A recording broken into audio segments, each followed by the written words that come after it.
Bueno, entonces esta última parte yo quise pues manejar como 4 agentes infecciosos que son muy importantes para nosotros debido a la complejidad y a las características que tienen. Entonces, estos microorganismos son, vamos a hablar de Leptospira, de Ehrlichia, de distemper y de peritonitis infecciosa felina. La leptospirosis es una bacteria gram negativa. ¿Qué importancia tiene? Es una zoonosis, es una bacteria zoonótica, es decir, se transmite de los animales a humanos y viceversa. Y también es importante mencionar que no todas las leptospiras son patógenas. Muchas de las leptospiras son saprófitas. ¿Eso qué quiere decir? Que si un paciente es positivo a leptospira, tiene leptospiras en su organismo, no quiere decir que tenga leptospirosis. Entonces, por eso, esta bacteria tiene características, simplemente su observación o su identificación no es suficiente.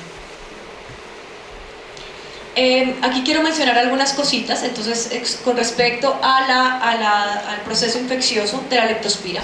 Se transmite por orina principalmente, es una bacteria súper complicada de cultivar, es decir, si uno la quiere cultivar, se contamina con muchísima facilidad, tiene unas características muy distintas a las de las bacterias patógenas, y adicional a eso, su periodo de vida es más largo, la temperatura es diferente, pero eso sí, crece con una facilidad increíble en las latas de cerveza, en los enlatados y demás.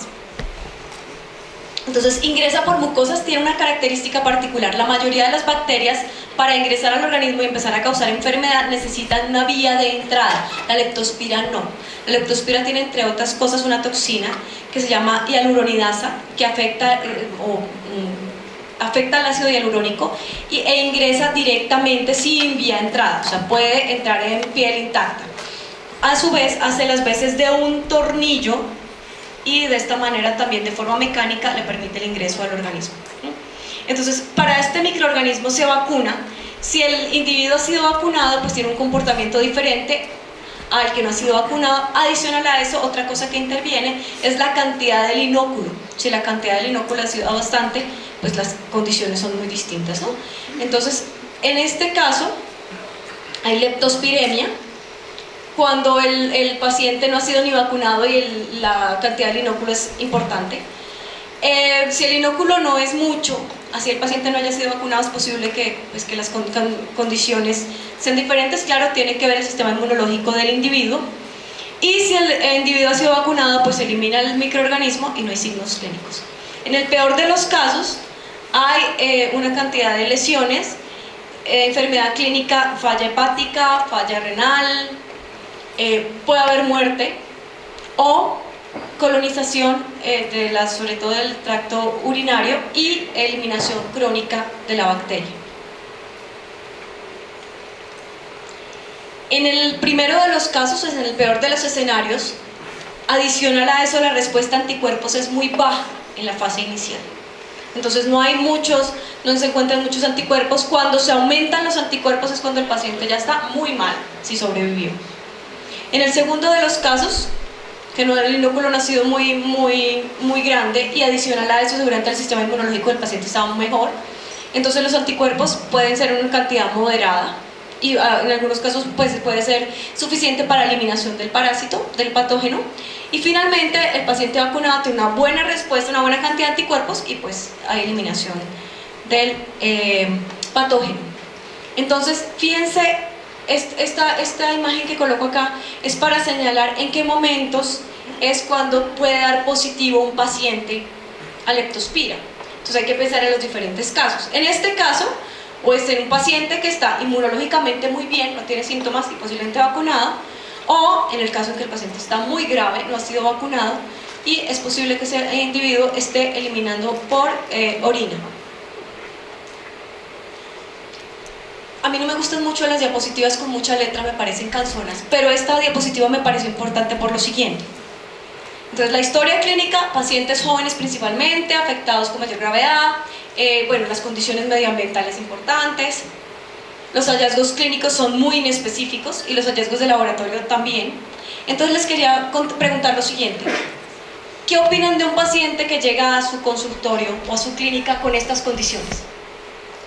Un animal joven que tiene diarrea con sangre, signos nerviosos, puede ser también, conjuntivitis, rinitis y leucopenia. ¿Qué piensa uno?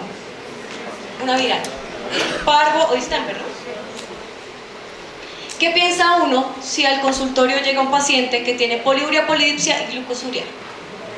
Diabetes. No, no tiene glucosa en sangre, no tiene hiperglicemia, puede ser porque la muestra se tardó en tomar o porque no se procesó rápido y hay otras excusas. Y uno dice, no, pero pues de 3 de 4, pues...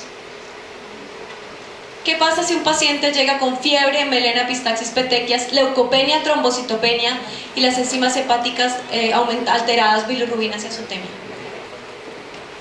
Entonces hay que tener en cuenta ese tipo de cosas, ¿no?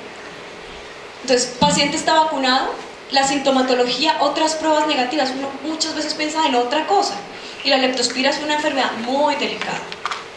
Entonces uno piensa en otra cosa, hay que tener en cuenta que es difícil de identificar por observación. La leptospira es una bacteria súper delgada, no se puede observar en microscopía de luz convencional.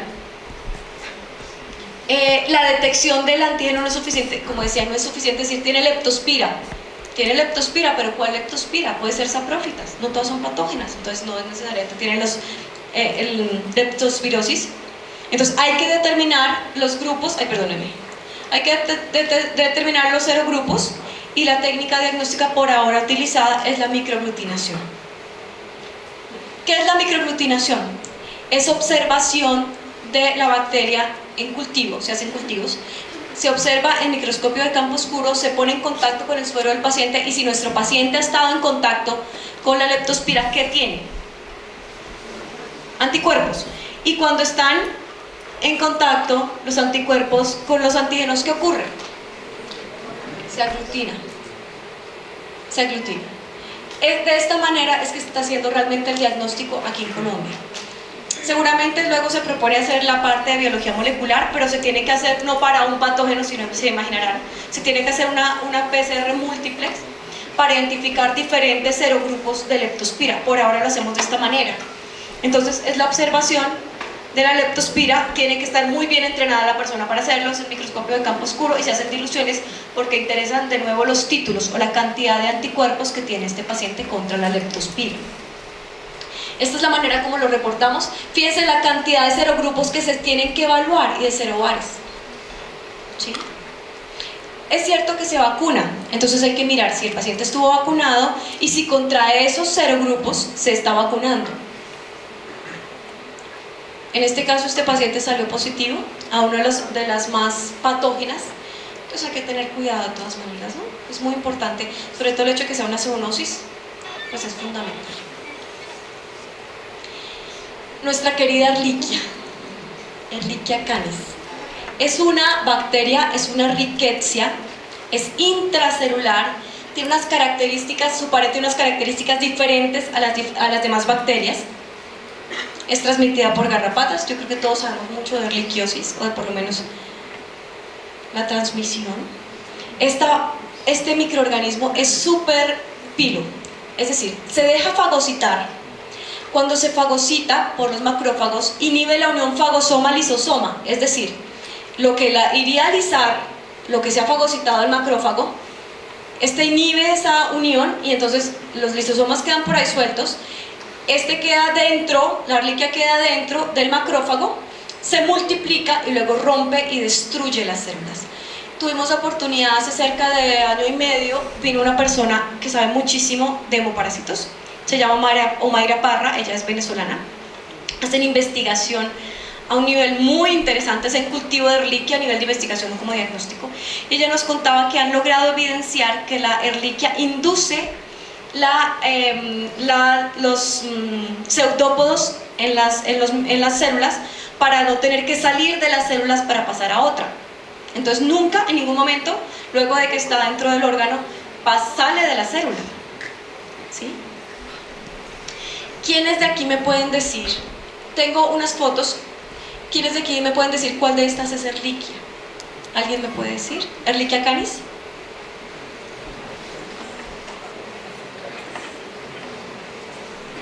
¿Quién da más? ¿Quién da más? ¿Quién da más? ¿Quién da más? ¿Está? ¿Está? ¿O está? Un poco más, cuesta tal vez. Según internet, cuando uno busca en internet, hace varios años tuve la oportunidad de dar una conferencia junto con el doctor Víctor Cotrino, que yo creo que es una eminencia a nivel de laboratorio clínico nacional, y con otra persona que se llama William Olarte, que el hombre es más mexicano que todos, pero realmente es pastuso, de origen pastuso. Y él le decía, oiga, doctor Cotrino, ¿ustedes cada cuánto ven Ehrlichia en...? Ah, no, le decía el doctor Cotrino, oiga, William, ¿ustedes cada cuánto ven Ehrlichia en México? Y él decía, uy, yo veo cada vez que quiero. Yo pongo en Google Ehrlichia y ahí está. Pues aquí algo similar. Según Google, esto tiene Ehrlichia. Según yo, Magda Carrillo, ninguno tiene Ehrlichia canis, porque la Ehrlichia canis no afecta a los neutrófilos. La Ehrlichia canis afecta a los monocitos. Por eso se llama ehrlichiosis monocítica canina. Entonces, imagínense un cuadro hemático. Cuando uno no ve monocitos, ¿qué quiere decir? ¿Que el paciente está enfermo? No. Yo creo que la mitad de los cuadros hemáticos no tienen monocitos. Ahora, no verlos no implica que sea una patología. Y si encima no los veo, ¿cómo puedo encontrarlos en un extendido? Entonces, la discusión de siempre, ¿no? De observación en extendido, nosotros hacemos prótesis de capa blanca en el laboratorio para observación de hemoparásitos. La doctora Estado Mayra, que les contaba, la venezolana, ella vino y no solamente con nosotros hizo una práctica, sino con varios laboratorios en Bogotá. Ella dijo, no vi una sola vez hemoparásitos en Bogotá. Pueden ser nuestras condiciones, a pesar de que muchos animales vienen de la mesa y de condiciones medioambientales que les pueden permitir adquirir la enfermedad y demás, pero aquí el porcentaje de observación, según algunos artículos, es cercano al 1%. Encontré un artículo de Barranquilla del año 16 o 17, el año pasado, que decía que cerca del 6% lo dieron por observación. Bueno, hay que ver porque ellos lo corroboraron, fue por observación y por SNAP. Entonces, bueno, hay una discusión importante, pero entonces yo siempre les digo a los veterinarios, pues si hay otras técnicas diagnósticas hay que aprovecharlas. La observación de hemoparásitos, por lo menos para Ehrlichia, que es ehrlichiosis monocítica canina, no es útil. Eso que vimos ahí puede ser Ehrlichia ewingi, eso sí puede ser. Puede ser, ese sí ataca los neutrófilos, ¿sí? Que se llama ehrlichiosis granulocítica canina, pero si ustedes ven en los test que nosotros manejamos, casi nunca aparece positiva esa prueba. Eso que vimos ahí muy seguramente son signos de toxicidad, le llamamos cuerpos de Dol. También son bacterias tóxicos que el neutrófilo ha fagocitado y que tiene su organismo y parecen signos de toxicidad. Y se confunde con mucha frecuencia. Entonces hay que tenerle mucho cuidado a ese detalle. Entonces, como les decía, bueno, afecta a las células mononucleares, monocitos. Causa trombocitopenia no porque afecte las plaquetas, sino que hace una cantidad de efectos secundarios en las plaquetas, como por ejemplo, aumento del consumo, disminución de la vida media por secuestro esplénico, induce la producción de anticuerpos antiplaquetarios y antieritrocitarios. Por ese motivo las plaquetas y hay anemia, pero no realmente porque ella ataque directamente a las plaquetas y a los glóbulos rojos. Y adicional a eso, con frecuencia causa hipoplasia medular, leucopenia por el mismo motivo. La Ehrlichia causa una gran producción o induce más bien una gran producción de anticuerpos. Eso quiere decir que en el cuadro hemático vamos a encontrar ¿qué? ¿Se acuerdan que hablamos de las proteínas? Hipergamaglobulinemia. Entonces, un paciente con hipergamaglobulinemia quiere decir que está teniendo una respuesta antigénica fuerte y puede ser por Ehrlichia. Y entonces eso pues, puede darnos un indicio al respecto. Las características clínicas las conocemos muy bien y las anormalidades de laboratorio se bajan todas las células, ya sea porque las ataca o porque induce su destrucción. E hipergamaglobulinemia, aumento de los anticuerpos. Este es un diagrama que me parece interesante con respecto al comportamiento de la IgG en la infección por Ehrlichia. Entonces, al principio, fíjense que en no mucho tiempo, en 10 días de infección, ya se ve una cantidad importante de anticuerpos anti-IgG, ¿sí? Pero en infecciones crónicas, si el paciente no fallece, luego de, no sé, 2 meses, más o menos, un poco más, 2 meses y medio, que es más o menos el tiempo, la Ehrlichia se localiza en el vaso. Como les había dicho, creo que lo había mencionado, cambia su cubierta antigénica Entonces cuando sale del vaso, primero salió del vaso, segundo es diferente a la que entró, tercero sale dentro de los monocitos, no sale como nada nuevo. Entonces la producción de anticuerpos es muy baja y es posible que nuestras técnicas de detección de anticuerpos sean negativas. Sin querer decir esto, que la prueba sea mala, no, estas pruebas son maravillosas, es el comportamiento de la enfermedad.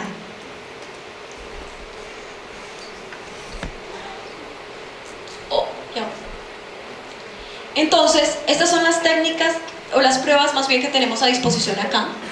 Está el PCR, está el SNAP 4DX, lo menciono particularmente, es un tipo de cromatografía, pero lo menciono de forma particular, ya hablamos de eso, la ELISA y inmunofluorescencia. El PCR, si encontramos Ehrlichia en PCR, es maravilloso.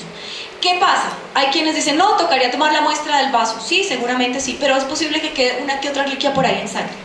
Y como decía el doctor Víctor, con una sola Ehrlichia casi que sería suficiente para identificarla, cosa que en una detección de antígeno, en una cromatografía una sola no nos alcanza a ver la marcación.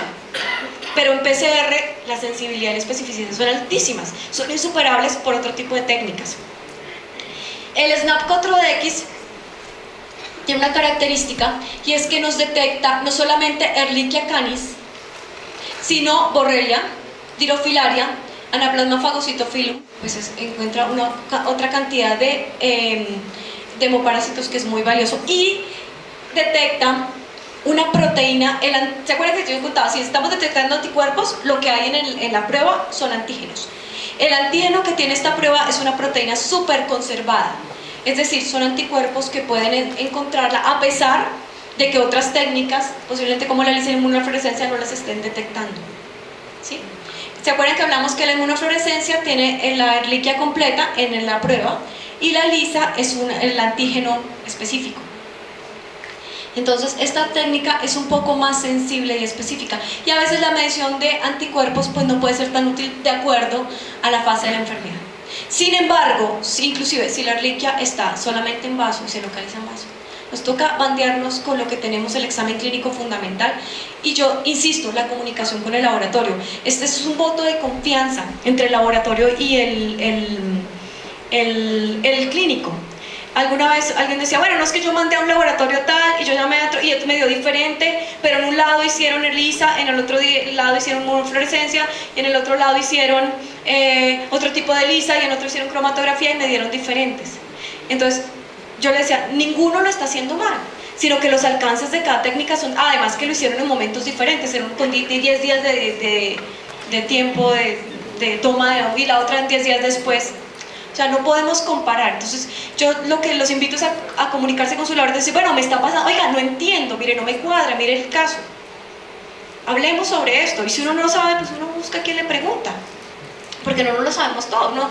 Pues con la experiencia llevamos muchos años en esto, pero sin embargo hay cosas que uno no sabe y aprendemos todos los días. Entonces uno ahí le pregunta, oiga, ¿usted sabe esto? Oiga, no te entiendo.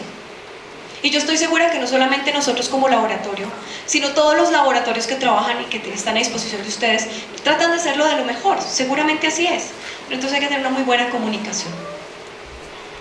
Y lo que les decía, en procesos crónicos, ¿cómo nos salen estas dos? Es posible que nos salgan negativas o con títulos muy bajos. Entonces hay que evaluar como el proceso, ¿no? El distemper canino. El distemper canino pues tiene una cantidad de características muy particulares, ¿no? Entonces, si el paciente, inicialmente el paciente cómo se contagia de la enfermedad por aerosoles. Entonces, mi cachorrito que es tan lindo que le saco al parque para que todos mis vecinos lo vean. Y entonces, en este momento, se afectan diferentes órganos, los monocitos, células mononucleares o macrófagos ya más bien, fagocitan el virus y se encargan de transportarlo a todo el organismo.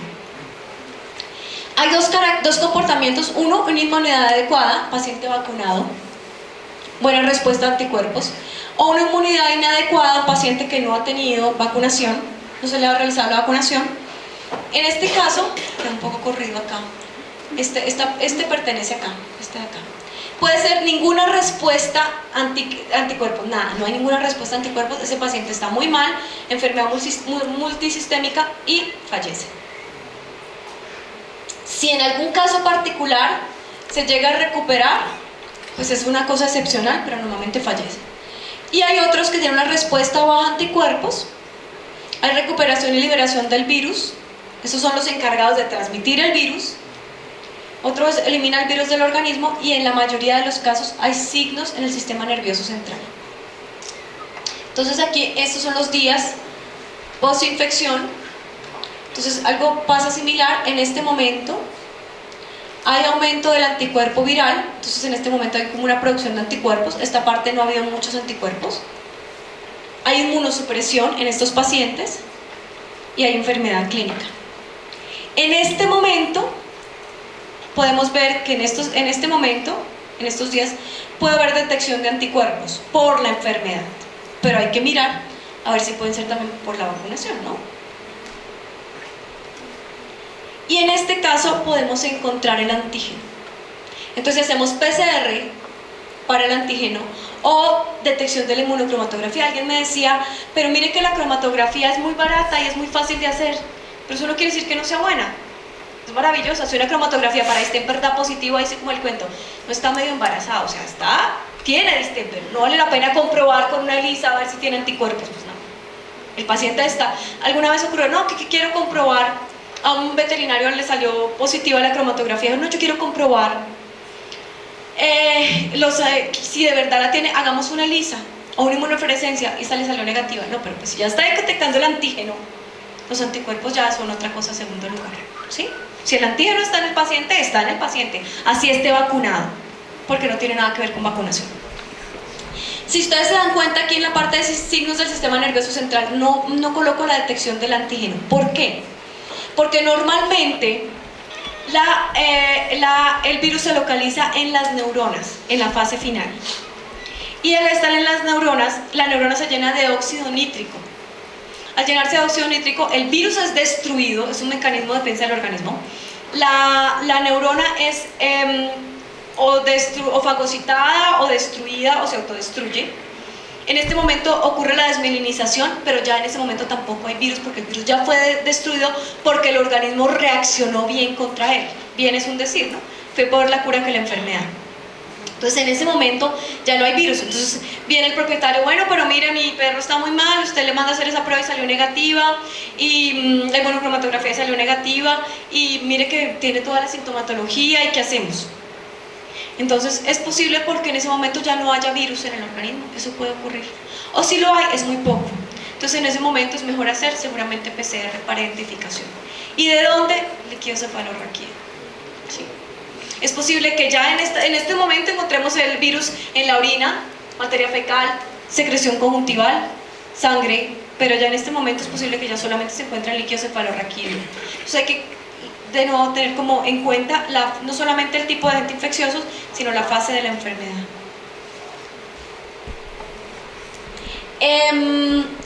Se ve extraño aquí. Bueno, entonces la detección de anticuerpos tenemos ELISA inmunofluorescencia. Y para la detección o identificación del patógeno tenemos la detección del antígeno o el material genético realizando PCR, RT-PCR, ya el doctor Víctor les había hablado. Para la detección de antígeno tenemos la cromatografía y inmunocromatografía. Hay que tener en cuenta entonces que en este caso pueden dar falsos negativos, ya sabemos por qué motivo. Y en este caso hay que mirar, si sale positivo hay que mirar vacunación. Entonces si hay un paciente que ha sido vacunado, pues hay que revisar.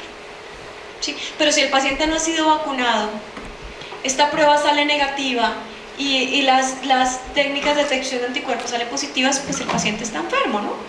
Entonces hay que jugar, es como un Tetris, ¿no? Hay que jugar con todas las figuras, con todas las fichas. La peritonitis infecciosa felina, que esta es una cosa bien especial. Este es un coronavirus, se habla del coronavirus felino. Es un virus, un retrovirus, además que todos estos son retrovirus que son, ya les contaba el doctor Víctor que en el PCR toca pasarlos de RNA a DNA y ahí sí hacerles la PCR. Entonces tienen una forma diagnóstica bien especial. El virus que causa la gastroenteritis en los gatitos, hasta el 10% puede convertirse en PIF, o cercano al 10% se puede convertir en PIF. El virus entérico afecta a los enterocitos por un mecanismo aún no comprendido completamente, muta, se convierte en PIF, peritonitis infecciosa felina, que afecta a los macrófagos, y como yo les contaba, entonces los macrófagos se encargan de transmitirlo a todos los órganos y se vuelve una enfermedad multisistémica. El PIF depende de varias cosas. Depende de la dosis con que se inoculó el animal. Depende del sistema inmunológico, que si es un animal joven que no esté totalmente desarrollado. Depende de factores de estrés, cosas como reasignación de vivienda y esterilización. Les quiero contar una historia de la vida privada. Yo tenía 2 gatas. Una gatica mía persa me la regalaron y otra la adoptamos, una criollita. Y esa criollita siempre fue positiva a coronavirus, de hecho se murió de PIF. Y la persa nunca lo tuvo, de hecho aún existe y está perfecta y nunca ha tenido nada. Entonces muchas veces se habla de que el contacto de los gatos en el mismo lugar no puede transmitirlo, no necesariamente. Seguramente la gatita, esta criollita, lo adquirió en la camada. Era una gata recogida que tenía como 10 gaticos, entonces pues eran condiciones diferentes, ¿no? Y seguramente en el momento en que adquirió la enfermedad es diferente. La mía, la persita, cuando tuvo la enfermedad pues ya era un animal adulto, inmunológicamente mucho más resistente, a pesar de ser persa, que uno tiene la idea de que los animales, pues, estas razas son un poco más fuertes, no fue el caso. Y intervienen muchas cosas y hay muchas cosas para evaluar en el diagnóstico de PIF. El medio ambiente, como les contaba, la camada es importante. Los signos clínicos, entonces pues por supuesto, líquido torácico pericárdico, ¿sí? Sin efusión, sistémico, depresión, bueno, los síntomas que ya conocemos, ascitis con o sin efusión pericárdica. Las características, más bien los hallazgos de laboratorio. Entonces en la parte de hematología encontramos casi siempre baja de los leucocitos. Una cosa que es como muy característica de la peritonitis infecciosa felina son la diferencia albumina-globulinas. De nuevo, se aumentan las globulinas. ¿Por qué? Es un virus que induce alta producción de anticuerpos. Por ese motivo se aumentan las globulinas, que también le llamamos gamma globulinas. Por eso se hace la diferenciación en albúmina-globulina, ¿sí? Cuando la albúmina y globulina son muy distintas, normalmente las proteínas deben ir de la mano, la albúmina y las globulinas. Cuando hay una diferencia importante y la albúmina está baja y las globulinas están muy altas, podemos pensar que hay un proceso de estímulo a nivel inmunológico. Entonces, esto puede ser una característica para un indicio, pensar que es el examen de la fusión, evaluación de hígado y riñón. Y con respecto al diagnóstico, en este momento, la detección de anticuerpos se utiliza ELISA inmunofluorescencia, la medición de las proteínas, diferencia albúmina-globulina. En este momento nosotros no tenemos detección del antígeno, porque como les decía, es el mismo virus, sino que una pequeña porción muta. Tenemos se está realizando unos veterinarios que están haciendo investigación en Brasil, están recolectando información y están tratando de crear la PCR para este retrovirus. Nosotros adquirimos un kit que venía de Chile y este kit nunca nos marcó, uno de los controles positivos nunca nos marcaron, un kit comercial, nunca nos funcionó. Entonces, pues lo que decían es que es un segmento tan pequeño el que muta que nos permite identificar si es coronavirus o no. Entonces, pues todo ese proceso está en investigación. Entonces, en este momento, para PIF, lo que se hace es medición de anticuerpos anticoronavirus. Se miran los síntomas en el paciente y se mira la diferencia de albúmina-globulinas. Ha habido casos en que hay alta producción de anticuerpos, la prueba sale positiva y sin embargo es una diarrea. Hay que hacer, la parte clínica de la evaluación del médico, la pericia del médico es fundamental para estos casos. Entonces, a nivel de diagnóstico, como les decía, pues tenemos detección del antígeno, ELISA, inmunofluorescencia y el análisis de líquido. Y esto está pues en proceso de investigación. Para la evaluación de las técnicas de diagnóstico de anticuerpos, pues es importantísimo hacer las proteínas plasmáticas totales diferenciadas. Y esta es la manera como se reporta, como lo hacemos la mayoría de los laboratorios, yo creo. Entonces hace una evaluación si tiene anticuerpos contra coronavirus. Y adicional a eso se revisa si la diferencia de albúmina y globulinas, cómo está. Pero si las pruebas no salen todas negativas, no tiene coronavirus y tiene todo esto de lo que hablamos, puede ser algo distinto. La sintomatología muy parecida la pueden presentar una cardiomiopatía, toxoplasmosis, leucemia viral felina, enfermedad hepática o colangitis linfocítica. Entonces puede ser otra cosa, igual que en la leptospira puede ser otra cosa. Hay que mirar, porque a veces uno dice, no, es que es eso, yo estoy seguro, no. Bueno, puede ser otra cosa, miremos a ver qué posibilidades hay en nuestros pacientes. Esto es algo de bibliografía en la que nos basamos para realizar esta investigación, esta charla, y pues queremos agradecerles su compañía.